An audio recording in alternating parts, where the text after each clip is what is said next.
Hello. Um, is this a scheduled anything? No, it's not. Did I just get out of the bath? Yes. Am I in love with my shampoo? Yes. Am I wearing my pajamas? Yes. Yes to all those things. And yet, I still thought that I would. First of all, let's just take a wee moment to appreciate the hair. No, let's not, because you've seen it enough, and I'm changing it tomorrow. The blue's going in. But the purpose of this video is that, well, some of you will know and some of you won't know. I've spent huge amounts of time doing online and distance learning over the last 25 years. Are we talking a lot of years? And I suddenly thought I probably have some advice, because you're going to get a lot of advice from a lot of people, but not all advice works for all people. So by all means, you can listen to anything that I've got to offer and you can ignore it. You can file it in the "that's pretty," you can put it in the "oh, I hadn't thought of it that way" category. But just be aware that there's different ways that different people learn, and you know this in class. So of course, logically, you should know it when you're at home, but it's a little bit easier to be preached to by the loudest voice sometimes. So, as someone who's studied a lot of creative things and a lot of sciencey things, is there anything that particularly works? No.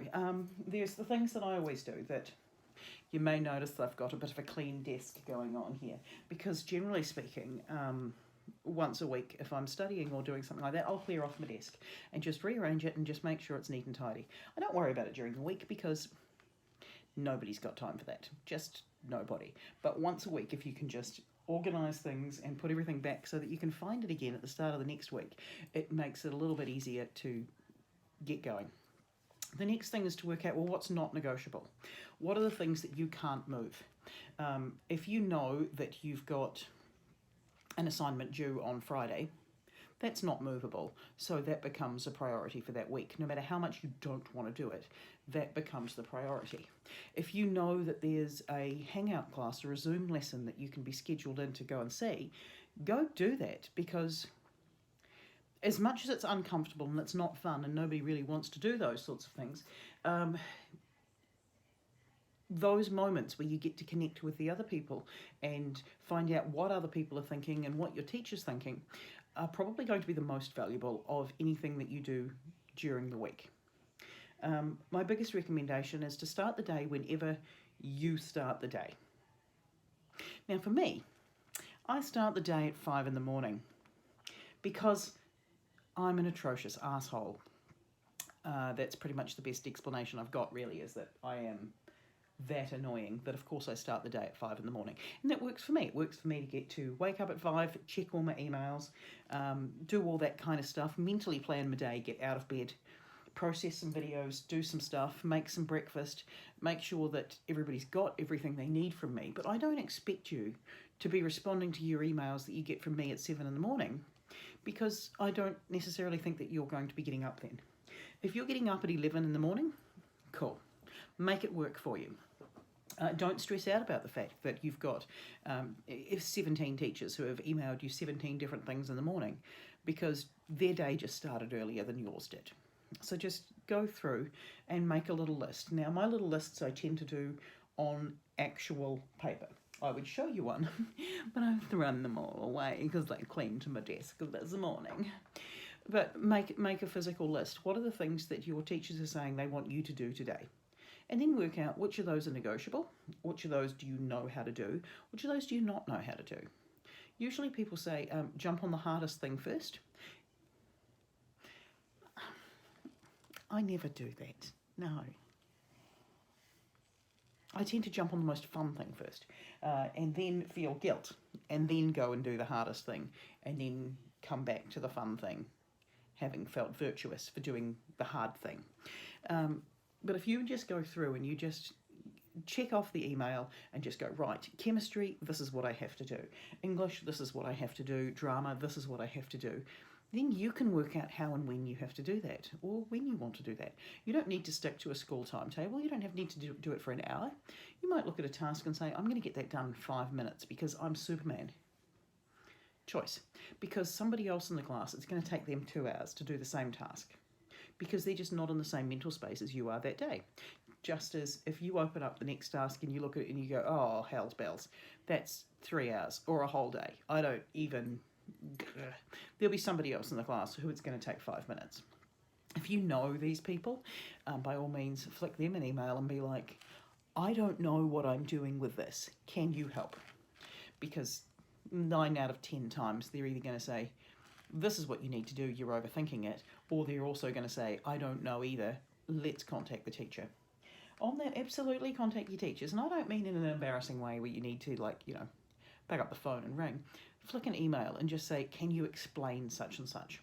Most of us, we're fine doing that, because you sit in your little bubble and you write your little task, but you don't know whether or not the people understand it. And we rely so much when we're in class of being able to look you all in the eye and say, do you get it? Or, you know, the one of, does that make sense? Yeah, haven't done that gesture in a while. Yeah, I have. Let's face it, I've been doing that gesture all along. Look at my hair. Isn't it fantastic? Stop it, 180. You're just getting ridiculous. There's no right or wrong answer as to whether or not you should be working in one space or change spaces. It's going to be up to you. If you know you need a different space to work in, by all means go do it. But if you know that you've got 3 or 4 other brothers and sisters in the house and they're going to need help with their 5-year-old maths or their year 11 drama work, make time for that, because there's not going to be a lot of getting around it, to be completely honest. Everybody's got responsibilities outside of what you have to do for your learning. And if that means that you're not going to get to your task, or you can't do your work on the kitchen table like you wanted to, do it somewhere else. If somebody says doing your work in your bed is the wrong thing to do, but it works for you, let it work for you. I used to do all of my reading of novels and stuff when studying for my English degree. I did all of that outside. Now, as far as my physics stuff, that was a whole different kettle of fish. I would sit down and watch Lost. I generally needed to have Lost playing in the background with that sort of creepy music. And I sat there with my book and my piece of paper and I wrote it all down. And I tried to draw diagrams and I had Post-its up the wazoo. As far as, you know, script writing and stuff like that tends to go, it tends to be whenever the moment strikes. I wrote a fantastic script while waiting for a train once. I wrote a short story while on a train once. I think a few people might have read that one. I've done a hell of a lot the morning that things were due. There's at least one time doing my postgrad work on script writing that I went to the warehouse in Palmerston North and bought a whole bag of socks and made a lot of sock puppets. And then at 1 a.m, cranked out 25 pages of script that we were going to be editing the next morning, because my head needed to do the sock puppet thing first, because I just really wanted to freak out my tutor and to think that I was serious about having a scene with sock puppets. She said no to it, despite the fact that she thought I was serious, let's be honest. But when people walk into the room and the entire class has sock puppets on that you made in the wee small hours, you've got problems right there. Right. A lot of your work's going to be given to you on the computer. If the working on the computer doesn't work for you, do it on some damn paper. Take a photo of it, send it to your teacher that way. If it needs to go on Google Classroom, do it the same thing. Write it on a piece of paper, take a photo, shove it in the correct place on Google Classroom, send it in. Because basically all we need is the work. It doesn't really matter what format it comes in. So what do you do when everything goes pear-shaped? Because you've got somebody crying, somebody's having a tantrum, the internet's crashed. You know, you just take a chill pill. You work out what you can do. Everybody's got those tasks that you know you just have to keep working on at some point. Like if you're in English, you might have an English reading log. Or you do know that you can work on your script at 9 in the evening when everybody's finally gone to bed, if the internet's down. Those things that you can do in those moments. And then when the internet comes back, you can move on back to something else. I mean, it's definitely a case of do as I say, not as I do, because it tends to be that I'm the first person that if I get interrupted doing something, I will then have a cry and then sulk and then have a coffee and another cry and then try to find my big girl pants, cry because I can't remember where I packed my big girl pants, and then get on with it. But there's a hell of a lot of time faffing around. It would make far more sense to just go straight to, oh, we're having a power cut, why don't I do something else? But I'm far too emotional to just go straight to the logical answer right there. Also, do the things that you enjoy. If you feel like you need to make some muffins, for instance, this is Alison Holst's muffin recipe book. I'm reasonably certain that in here there's going to be a recipe that has lemons and cream cheese. If it doesn't, Alison Holst has let me down and I need to find one, because all I've been thinking about for the last 2 hours is lemon and cream cheese muffins. So clearly, lemon and cream cheese muffins have to happen at some point in my future. If you're the same way and you need to do something different, like bake a cake, damn well do it. Because everybody needs a break. Your brain needs a break. You can't focus on something for more than 45 minutes before your brain goes, I need to do something else. If you're doing something that is highly creative, like writing a novel, yeah, but sometimes you can carry on doing that for longer. And then you end up with what I sort of remember as being things like where you forget that, when did I eat today? Or the other days where you can't sort of be creative at all and you think, did I stop eating today? No, I didn't. So do I really have any useful advice for you? No. And nobody else does either, because you know you better than anybody else does. All I can say is, when you get up in the morning and your day starts, whether that's 2 in the afternoon or 5 in the morning, log in, check your emails, write down what it is that you need to do. Work out, is there anything that desperately needs to be done right away? Are there those non-negotiables that you can't change?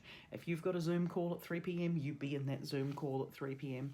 Even if you're there in your pajamas and you mute yourself and you point the camera up in the corner and you just lie there despairing at your life, you make sure that you're there. No one needs to know that you don't want to be there. If you've got an assignment that's due Friday, just make sure that that's done by Friday. If you look at something and you think, that's not going to take me an hour, do it, get it done, get it out of the way. Tick it off your list, you know. Do the order of things in the order of things that make sense to you. Don't feel like you have to make a timetable. Just do what's right for you. If what's right for you is to do what I like to call the Jessica Buckham, which is when she was doing the production, that's all she did. She didn't do any other class. And then when production was over, she just did English. You know, it made perfect sense. For some people, they need to go an hour of this, an hour of that, an hour of this, an hour of that. And some people don't. They just need the immersive experience. You know what you need more than anything else. You also know if you need to spend some time unwinding and playing Animal Crossing. I don't understand why there's a penguin who's half tomato. But evidently Wolfgang's moving to my island. I like Wolfgang. Everybody else on my island is just like a demented koala or a tomato penguin, or the horse that keeps lifting weights and asking me if I lift weight. I'm not interested, Buck. I'm just not interested. And then the demented koala said to me today that they were thinking about moving off my island. And do you know what I did? I convinced them not to move off my island, even though deep down I just didn't want them there. So if you need to play Animal Crossing, you play Animal Crossing. If you need to have a nap, you have a nap, because you know you. But just make sure that you are looking at what those deadlines are. And if you really look at it and you say, I can't make that deadline, it's not going to work for me. There's 17 children in this house. All of them are noisy. I don't have time to sit down and do 3 pages of calculus. Email that to your teacher, because you would be surprised how far that will go. I doubt any teacher's going to say, oh my God, you just do your damn 3 pages of calculus. That's far more important than all of this pandemic bullshit that's going on. People are just going to try and meet you halfway at least. All right, so that's my advice. You know you better than anybody else does. Find what works for you. Take the advice you enjoy. Throw the advice you don't enjoy away. And just roll with it, because this is a once-in-a-lifetime opportunity. to live through a pandemic, pretty much. This is what you're going to be telling your grandchildren about, so get some bloody good stories out of it. And if those bloody good stories are the fact that you went to Scorpion Island, I went to Scorpion Island. I did not like Scorpion Island. I caught one scorpion and that was more than enough, and then I got the hell out of that island and I left nothing. Well, I left with nothing, let's be honest. Yeah. So that's my 2 cents worth of advice from getting out of the bath and wearing my pyjamas on a Saturday night, where I now want to go and finish Tiger King, but after I cook some cheese. There'll be a cheese video coming. Good night all, and just remember, nobody's an expert in how to do schooling at home when you're living in your house with your family on lockdown in a pandemic. You're the biggest expert that you've got in how you learn best. So just rely on that. Take the advice you enjoy, throw the rest away. All right? Love you all, miss you all, and take care of each other and be kind, particularly to yourselves.